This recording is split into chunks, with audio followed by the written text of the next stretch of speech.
Hey everybody, Jesse here. New update from the world of Little Wolf. A lot of you are curious about the characters featured in the credits. I can tell you this much right now. This was definitely I wanted to use the credits as a way to sort of entice people into, sort of the expanded lore of the world of Little Wolf. Some of those are creatures of myth, and some of them are characters that I've created specifically in relationship to Little Wolf and tying him back to his world. One of the ones that I get the most comments on is the Spider Woman or Spider Grandma, and a lot of you know already that she's a very prevalent figure in lots of myth, lots of native stories. And the one that I'm most familiar with is the one where that she's in is in the story of the Navajo hero twins.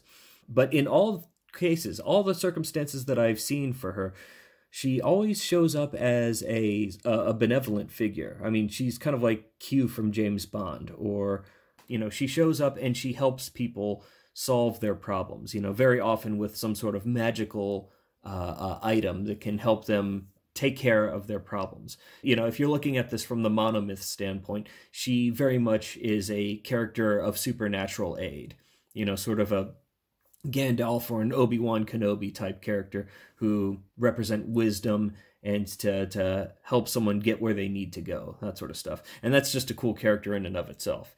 So I intend on having, although I think I've heard in some cases that she's been used as sort of a boogeyman figure, like she'll eat little boys and girls if they're if they don't do as their parents say, that sort of stuff.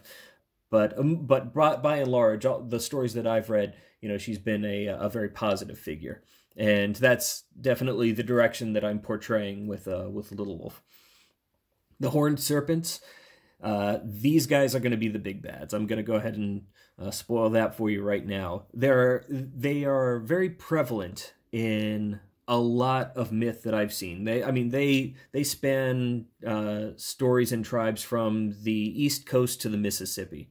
The Creek, the Alabama, the Cherokee. Just they're all over the place. They've got many different names. The Utena, the Onyare Koa.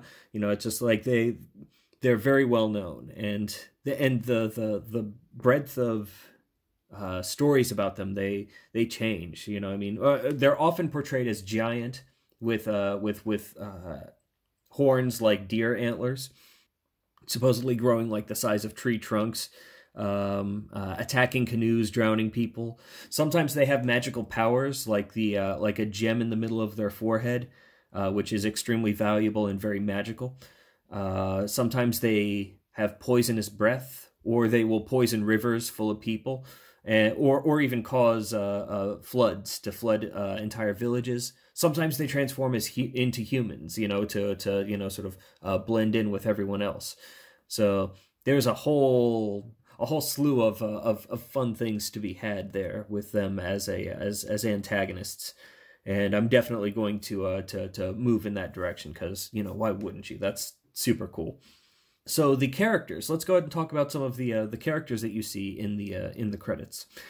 In the credits, you see this big man standing tall, Little Wolf literally looking up to him, and that makes good sense because that's his father. That's Standing Oak, and I wanted him to sort of be this paradigm of masculinity and just like general badassery, and it's just like that's there you go. That's what Little Wolf wants to be. That's who he wants to prove himself to.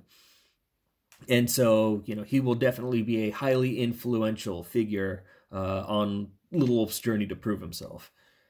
And then on the other end, you have the girl, Whitetail. She's part of Little Wolf's tribe. She's a friend of Little Wolf, and she's probably going to play the part of a meanwhile back at the ranch character.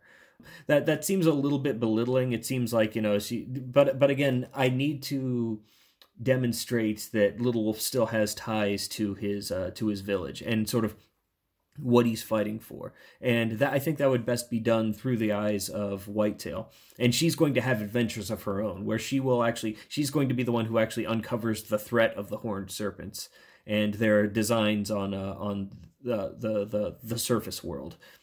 And this will put her in great personal danger. She's going to have many journeys and many troubles of her own, before this tale is told and done.